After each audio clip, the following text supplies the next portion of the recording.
Managing children's clothes is its own part-time job. It never ends. The kids grow, or the seasons change, or they have a birthday, or the holidays come around, and just like that, it's time to sort through everything all over again. The summer solstice has come and gone. The heat is here, and today I'm gonna tackle like the biggest seasonal task that I have as a parent, which is sorting through my children's wardrobes. Really loose approach to how I structure my kids' wardrobes. The whole basis for my kids' capsule wardrobes is based on how often I do laundry. Everything comes back down to laundry. I wash the kids' clothes every week, usually on Tuesdays. So because of that, I know that every kid needs to have at least 7 days worth of clothes, pajamas, underwear, socks, if we're doing socks. My kids don't love socks, but because life happens, we get busy or we're gone for a few days. I like to give myself about a 3-day buffer, which works out to about 10 days worth of clothes. This amount works for my kids, but more importantly, it works for me, seeing as I am the person who has to launder and fold and put away and manage all of the clothes for all 3 kids.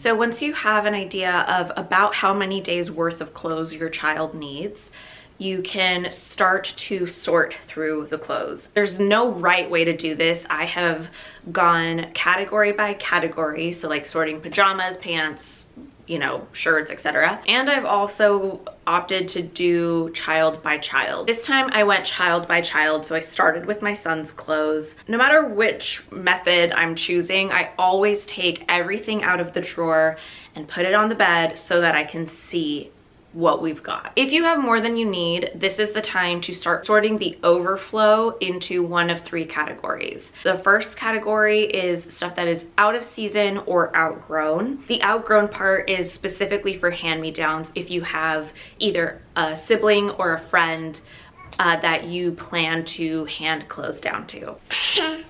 The second category are things that are never worn. Those are likely things that are in good enough condition that you could probably sell them either to Once Upon a Child or some sort of consignment, like kids consignment shop, or even like Facebook Marketplace, Poshmark, something like that. And then the third category, which is things that are worn out, it's what it sounds like. It's things that are not in good enough condition to pass along to anybody, let alone sell. When something is worn out, to me, that means that it is unmendable. I can mend a hole in a pant if it's the right size and the right season, but if it has been outgrown and there's a hole in the pant, something that is just kind of trashed and is going to have to go into the bin, unfortunately. As I sort through my kids' kind of surplus of clothes, this is a time where I notice, oh, we have a lot of t-shirts. Believe it or not, my son has the fewest amount of clothes out of everybody, but he has like 22 shirts, I think is what I counted. We're looking for 10 pieces, so I'm looking to cut this in half.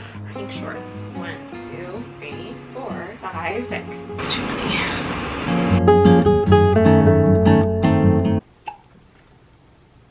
Little hiccup girl.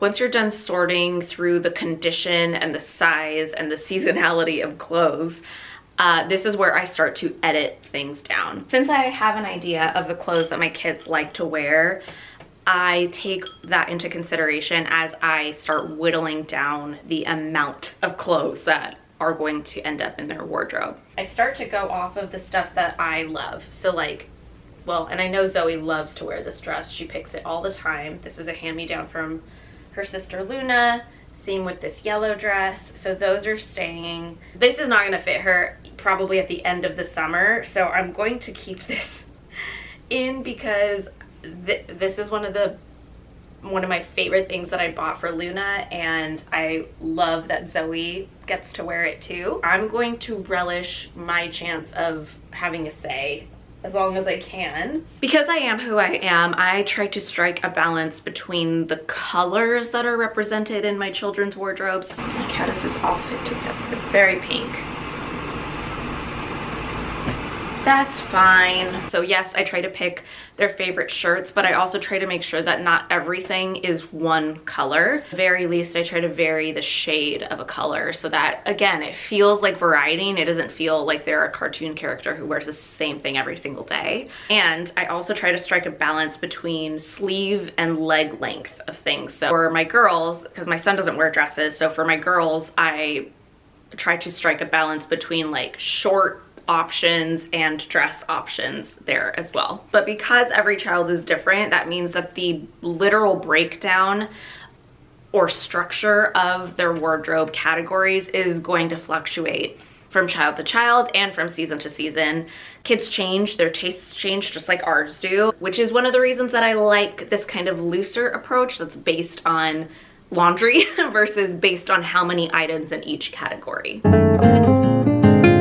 Once everything has been sorted and edited and whittled down to what feels good for you and your family rhythm, it is time to put stuff away. This is where my brain starts to lock into organization and evaluating whether or not a system is working. For example, Zoe had been asking for her own bed, and while I was driving around the neighborhood, I happened upon this bed right here, which is a like Pottery Barn trundle bed. It was on the side of the road and I said I must have it. We were originally using these drawers to store the kids' pajamas because the tall dresser that used to be right here just had bigger drawers in it to hold more clothes.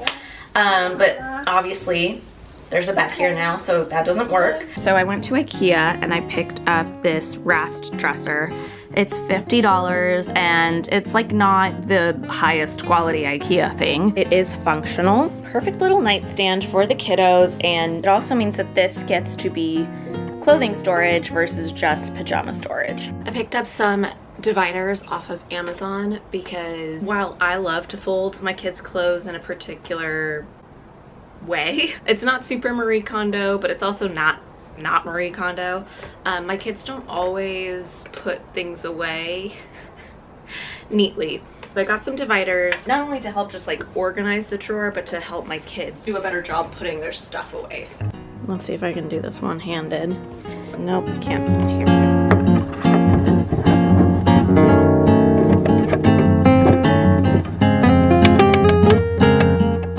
There you go. Now you've got a divided drawer.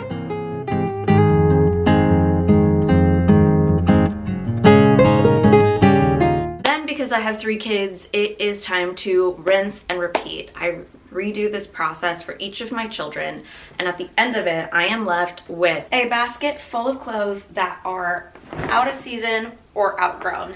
And it's time to do the process all over again, where I decide what is going to possibly work for the fall winter, or what may work for a younger sibling. And if it's not going to work for a younger sibling or for the fall winter, then is it in good enough condition to be sold / donated, or does it need to get tossed?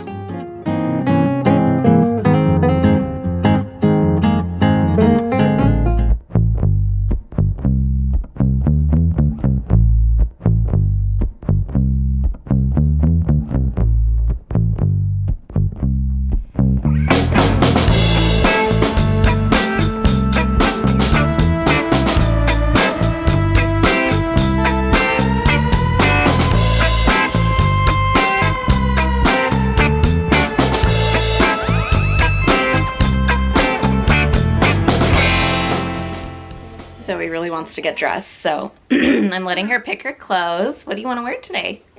Yeah. You want to wear that dress? Yeah. All right, go for it. Grab it, sweetie. In this top drawer, I store the ballet clothes for my daughters. I have to show you this. Ever since the first time that I've shared this dresser online, people always ask, like, where did you get it? Like, where is that dresser from? I love and hate to tell people that it's an heirloom. This belonged to my husband's dad, so my father-in-law, when he was a child, and something that I absolutely love about this dresser is it has the drawings that my father-in-law put in these drawers when he was a little boy. I find that so special and so heartwarming. it just makes me love this dresser even more. I don't know that we will ever get rid of this dresser, especially now that we like refinished it and we brought it back to life as much as we could as beginners. It was originally covered in white paint and we kind of restored it. Well, my husband restored it. He also worked with a friend to redo this door, to make this a cabinet, because before it was just wide open, and I think it used to have a door on it. Oh yeah, it definitely did. I think the hinges are on here backwards, so don't come for me. I didn't do it. Full transparency, we have 4th of July clothes that the kids were gifted from their grandparents, so they're going to wear those, but ultimately those are not going to end up in their capsules. They have too many clothes. We're on the precipice of potty training, so obviously we will not need this space for this anymore. And when that happens, I will install a tension rod. I will use this to store the girls' dresses and my son's dress shirts, maybe some extra jackets for them as well, but that'll probably be in the fall. It's Thursday. I have finally finished the process of purging everyone's wardrobes and curating it down to something that is going to be very manageable. The laundry basket is already full, but we have minimized, and that's what's important. We have made some progress. So I'm gonna quickly break down exactly how many pieces ended up in each of my child's wardrobes. Isaac, my son, ended up with a total of 32 items. He has 10 tops, 5 t-shirts, 5 tank tops, 10 bottoms, 8 shorts, and 2 pairs of pants. He's got 1 sweatshirt as a layering piece. Then he has 3 pairs of shoes. He has his native shoes, his Vans sneakers, and some Birkenstock slides. And last but not least, he has 8 pajamas, which means that I'm gonna be shopping for 2 more pajama sets or just like sleeping shorts for him. He's kind of at that age where he's maybe not going to be wearing pajama sets anymore. It's a little sad for me. My daughter Luna ended up with 34 items, and the breakdown of her closet was 8 tops, split evenly between tank tops and t-shirts. Then she has 8 bottoms, which includes 3 biker shorts and 1 kind of skirt thing, as well as just regular shorts. Then she ended up with 4 dresses, which is a little bit more than I wanted her to have, but you know, she has her favorites. And then 4 pairs of shoes. So she has some dress shoes that don't get worn all that often, but I'm counting them because they're out. There's a pair of jellies that I'm not sure if they're gonna fit her through the summer, so I might be replacing those. She's got her native shoes that she loves, and then she has a pair of Vans sneakers that also don't get worn very often, but they're there in case she needs them. She has 10 PJs, so she is set on pajamas. And then last but not least is Zoe. So my daughter Zoe, my youngest, her wardrobe came out to 7 tops. We had 1 kind of like blousey shirt, so it's not a t-shirt, and then 2 tank tops, me doing the math in my head, and then 4 t-shirts, which is not as balanced as I would like it to be, but I think she's gonna be okay. And then she also has 7 bottoms. All of her bottoms are shorts. She ended up with 3 dresses and 1 matching set that are bloomers, and so I kind of count that matching set as a dress because I don't really think that the bloomers are something that she could interchange with anything else. Plus 3 shoes. She has her Vans, her dress shoes, and her native shoes that she calls her sparkly shoes. So she is definitely in need of some sandals. I'm still deciding on whether I'm gonna go for jellies or saltwater sandals. So we'll see. But I'm pulling together a Substack post of everything that I will be shopping for the kids. So if you're interested in what my options are, I'll be sharing those on Substack, on my new Substack that I'm launching this week. Wish me luck there. And then she has 11 pajamas, which is more than she needs, but there are certain pajamas that are hand-me-downs that I really love. This is my last chance for her to wear those things, so I'm letting it go. I'm embracing the fact that I'm doing this intentionally and letting go of the pressure to be perfect. Zoe's grand total of her items came to 31 pieces. Now again, everyone's got about 30 something pieces of clothing, and that still sounds like a lot, but it is as minimal as I can go without losing my mind or being just like chained to doing their laundry multiple times a week. As I wrap this up, I I kind of just wanted to break down how long this took. The whole shebang probably took me about 12 hours to do, which I guess figures to about 4 hours per kid. Which is not that bad. You can easily do this in a day if you have just one child or maybe 2 children. But I do find that it makes it more manageable to break it up into multiple days, just so I don't lose my sanity. Overall, this method works for me because it, again, minimizes the amount of laundry that I have, and it helps us just be intentional about what we shop for. It makes shopping for my kids so much easier because I can put my effort towards filling in their wardrobe gaps instead of just stuffing their drawers to the brim. I would love for us to chat about what your favorite kids' summer staples are in the comments. I really hope that this makes the process of managing children's clothing a little bit easier for you. I hope you find it helpful, or at the very least can commiserate with the fact that you are not alone in how much effort and mental energy you put into streamlining your children's wardrobes. But that's everything for me today. You need a nap today, huh? I think you might. Anyway, take care. We will see you next week. Can you say bye? Bye.